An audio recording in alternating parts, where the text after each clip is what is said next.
શ્રી ગણેશાય નમઃ. આજના વિડીયોમાં આપણે અધિક માસમાં આવતી ગણેશ સંકષ્ટ ચતુર્થી વ્રતનો મહિમા, તેની વિધિ અને વ્રતકથા સાંભળીશું.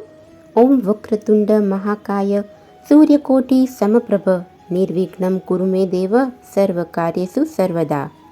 બોલો પ્રથમ પૂજનીય ગજાનન ગણપતિ મહારાજની જય. ચતુર્થીની તિથિ જે ભગવાન શ્રી ગણેશને અત્યંત પ્રિય છે, કારણ કે ચતુર્થી તિથિમાં જ ભગવાનનો જન્મ થયો હતો. તેમજ ચતુર્થીના દિવસે તેમના વિવાહ અને તેમના ઘરે પુત્ર રત્નનો જન્મ પણ ચતુર્થીના દિવસે થયો હતો. આથી ભગવાન શ્રી ગણેશને ચતુર્થીની તિથિ અત્યંત પ્રિય છે. આ ચતુર્થી તિથિના સ્વામી ભગવાન શ્રી ગણેશ છે. એમાં પણ ખાસ કરીને આ અધિક માસની સંકષ્ટ ચતુર્થી છે, જે 3 વર્ષે એકવાર આવે છે. આથી આ ચતુર્થીનું મહત્ત્વ ઘણું જ છે, કારણ કે પુરુષોત્તમ માસમાં આ ચતુર્થી આવે છે. તેથી ભગવાન પુરુષોત્તમની સાથે સાથે કાંઠાગોરમાની પૂજા તેમજ ભગવાન શ્રી ગણેશની પૂજા ઉપાસના પણ થાય છે. ચતુર્થીના દિવસે જે ભક્તો વ્રત ઉપવાસ કરે છે, ભગવાન શ્રી ગણેશની પૂજા કરે છે, મંત્ર જાપ કરે છે, તેના સર્વ વિઘ્નો સંકટો ભગવાન શ્રી ગણેશ દૂર કરે છે. હવે જાણીએ કે આ ચતુર્થી તિથિનો પ્રારંભ ક્યારે થાય છે. અધિક માસની સંકષ્ટ ચતુર્થી તિથિનો પ્રારંભ 3 જૂન 2026 બુધવારની રાત્રે લગભગ 9:22 થાય છે અને આ તિથિ પૂર્ણ 4 જૂન 2026 ગુરુવારના દિવસે રાત્રે 11:30 આસપાસ પૂર્ણ થાય છે. આમ જોઈએ તો ચંદ્રોદય પ્રમાણે સંકષ્ટ ચતુર્થીનું વ્રત કરવામાં આવે છે. માટે તારીખ 3 જૂન અને બુધવારના દિવસે અધિક માસની ચતુર્થીનું વ્રત કરવામાં આવશે. ચંદ્રોદયનો સમય રાત્રિના 10 વાગ્યાની આજુબાજુ રહેશે. ગામ શહેર પ્રમાણે ચંદ્રોદય અલગ અલગ સમયે થતું હોય છે. દરેક માસમાં 2 ચતુર્થીની તિથિ આવે છે, સુદ પક્ષની અને વદ પક્ષની. સુદ પક્ષની ચતુર્થીને વિનાયક ચતુર્થી અને વદ પક્ષની ચતુર્થીને સંકષ્ટ ચતુર્થી કહેવામાં આવે છે. સંકષ્ટ ચતુર્થીના દિવસે ભગવાન ગણેશની સાથે સાથે ચંદ્રદેવનું પણ પૂજન થાય છે. જે કોઈ ભક્ત ભગવાન ગણેશની પૂજા અર્ચના કરે, સાથે ચંદ્રદેવની પણ પૂજા અર્ચના કરે, મંત્ર જાપ કરે, તેના સર્વ સંકટ બાધા દૂર થાય છે. સંકષ્ટ ચતુર્થીનું વ્રત એ સંકટ હરનારું વ્રત છે. ચતુર્થીની તિથિનું વ્રત ચંદ્રોદય પ્રમાણે થાય છે. સાંજના સમયે ચંદ્ર દર્શન કરવા. ગામ શહેર પ્રમાણે ચંદ્ર દર્શનનો સમય અલગ અલગ હોય છે. સંકષ્ટ ચતુર્થીના દિવસે વ્રતના પૂજન માટે વ્રતનો સંકલ્પ કરવો. સ્વચ્છ વસ્ત્ર ધારણ કરી ભગવાન શ્રી ગણેશની મૂર્તિ જે આપણા દરેકના ઘરમાં હોય છે, તેને પંચામૃત શુદ્ધ જળથી સ્નાન કરાવી, ધૂપ દીપ નૈવેદ્યથી પૂજન કરવું, આરતી કરવી અને આજના દિવસે ભગવાન શ્રી ગણેશને દૂર્વા ખાસ અર્પણ કરવા. તેમજ ભગવાન શ્રી ગણેશને લાડુનો ભોગ ધરાવો અને જો શક્ય ના હોય તો ગોળ પણ ધરાવી શકાય. સિઝનના ફળ ફળાદી કે સૂકા મેવા પણ ધરાવી શકાય. અને આજના દિવસે વ્રત કથા અવશ્ય સાંભળવી તેમજ ભગવાનના મંત્ર જાપ કરવા. સાંજના સમયે ધૂપ દીપ કરી શુદ્ધ જળમાં દૂધ, પુષ્પ, અક્ષત મિક્સ કરી ચંદ્રદેવને અર્ધ્ય આપો અને પછી જ એકટાણું કરવું. આમ સંકષ્ટ ચતુર્થીનું વ્રત સર્વ સંકટ હરનારું છે. હવે આપણે અધિક માસની ગણેશ સંકષ્ટ ચતુર્થી વ્રતની કથા સાંભળીશું. શ્રાવણ માસની ગણેશ સંકષ્ટ ચતુર્થી વ્રતની કથા પૂરી થઈ ત્યારે સોનકાદી મુનિઓ બોલ્યા, હે સુતજી, આપે ભાદરવાથી માંડીને શ્રાવણ મહિનાની સંકટ ચોથ વિશે કથાઓ કહી સંભળાવી. હવે આપ અમને અધિક માસની સંકટ ચોથ વિશે વિસ્તારથી કહો. ત્યારે સુતજી કહે છે, હે ઋષિઓ, ગણપતિનું વિધિપૂર્વક વ્રત કરી પૂજન કરીને તેમનું ધ્યાન ધરવું. ગણપતિનું ધ્યાન ધરીને ઓમ ગમ ગણપતે નમઃ આ મંત્રનો જાપ કરતાં કરતાં પૂજા કરવી જોઈએ.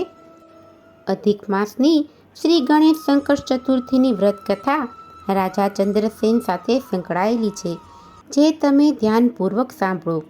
પ્રાચીન કાળે ચંદ્રસેન રાજા થઈ ગયા. તેની પત્ની ઘણી ગુણિયલ અને પતિવ્રતા હતી. રાજા પોતાના પરિવાર સાથે આનંદપૂર્વક દિવસો વ્યતીત કરતો હતો. એક દિવસ પાડોશી રાજાએ આક્રમણ કર્યું. રાજા ચંદ્રસેન હારી ગયો. તેનું રાજ્ય પાડોશી રાજાએ પડાવી લીધું. રાજા ચંદ્રસેન પત્ની રત્નાવલી સાથે વનમાં ચાલ્યો ગયો. ભૂખ તરસથી પતિ પત્ની જંગલમાં આમ તેમ ભટકતા હતા. ફરતા ફરતા તેઓ મહર્ષિ માર્કંડેયના આશ્રમે પહોંચ્યા. મુનિને પ્રણામ કરીને આશ્રય માંગ્યો. ત્યારે મુનિએ તેમના આશ્રમમાં આશ્રય આપ્યો. પતિ પત્ની શાંતિપૂર્વક ત્યાં રહેવા માંડ્યા. ચંદ્રસેને એક દિવસ માર્કંડેય મુનિને પૂછ્યું, હે મહામુનિ, કયું પાપ કરવાથી મારી આ દશા થઈ છે તે કૃપા કરી અને મને જણાવો. ત્યારે માર્કંડેય મુનિ બોલ્યા, હે રાજન, તમારા પૂર્વજન્મ વિશે કહું છું તે તમે સાંભળો. તમે પૂર્વે એક રાજા હતા અને શિકાર કરવા ગાઢ જંગલમાં ગયા હતા. શિકાર ખેલતા ખેલતા રાત પડી ગઈ. તમે હરણ, ચિત્તા, સસલા આદિનો ઘણો શિકાર કર્યો હતો. અધિક માસની ચોથનો પ્રારંભ થઈ ચૂક્યો હતો. ત્યાં એક સુંદર સરોવર જોવામાં આવ્યું. તે સરોવર કિનારે લાલ રંગની સાડી પહેરેલી નાગ કન્યાઓને તમે જોઈ. એ નાગ કન્યાઓ ગણેશજીનું પૂજન કરતી હતી. તે જોઈને તમને નવાઈ લાગી. તમે તેની પાસે જઈ અને કહ્યું, હે દેવીઓ, તમે ગણેશજીનું પૂજન કરો છો તે કઈ રીતે કરવું જોઈએ તે મને જણાવો. આ ગણેશ પૂજાથી શો લાભ થાય છે એ મને વિગતે કહો. હું પણ ગણેશજીનું પૂજન કરવા આતુર બન્યો છું. ત્યારે નાગ કન્યાઓ કહે છે, હે રાજન, ગણેશજીનું પૂજન સર્વે સિદ્ધિઓ આપનારું છે. તેનાથી હંમેશા સુખ સમૃદ્ધિ, સંતાન તેમજ ધન ધાન્યની વૃદ્ધિ થતી જ રહે છે. નાગ કન્યાઓનો જવાબ સાંભળીને તમે કહ્યું, હે નાગ કન્યાઓ, ગણેશ પૂજા કયા માસમાં અને કઈ તિથિએ કરવી જોઈએ, તેમાં કઈ વસ્તુનું દાન આપવું જોઈએ, તેની પૂજન વિધિ વગેરે મને વિસ્તારપૂર્વક જણાવો. નાગ કન્યાઓએ કહ્યું, હે ભૂપતિ, અધિક માસની વદ ચોથે ચંદ્રોદય થાય ત્યારે વિધિ સહિત વિઘ્નનાશક ગણેશ પૂજા પોતાની શક્તિ મુજબ પંચોપચાર, દસોપચાર અને ષડોપચારથી કરવી જોઈએ. ગણેશજીને લાલ પુષ્પ ચડાવવું, ઘી, લોટ અને ખાંડના 15 લાડુ બનાવીને નૈવેદ્ય ધરાવવું, 5 લાડુ ગણેશજીને અર્પણ કરવા, 5 લાડુ બ્રાહ્મણોને દાનમાં આપવા, બાદ કુમારિકાઓને ભોજન કરાવ્યા પછી જમવું. ત્યાર પછી પુરાણોક્ત કથા વાંચવી કે સાંભળવી. આવું કરવાથી વ્રત કરનારની સર્વ ઈચ્છાઓ પૂર્ણ થાય છે.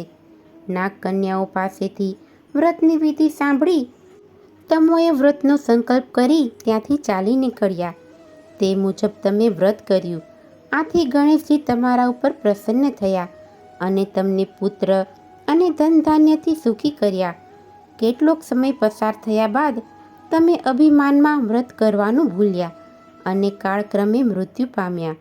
હે રાજન, ગયા ભવના કરેલા ગણેશ પૂજન અને વ્રતના પ્રતાપે તમે આ જન્મે પણ રાજા બન્યા.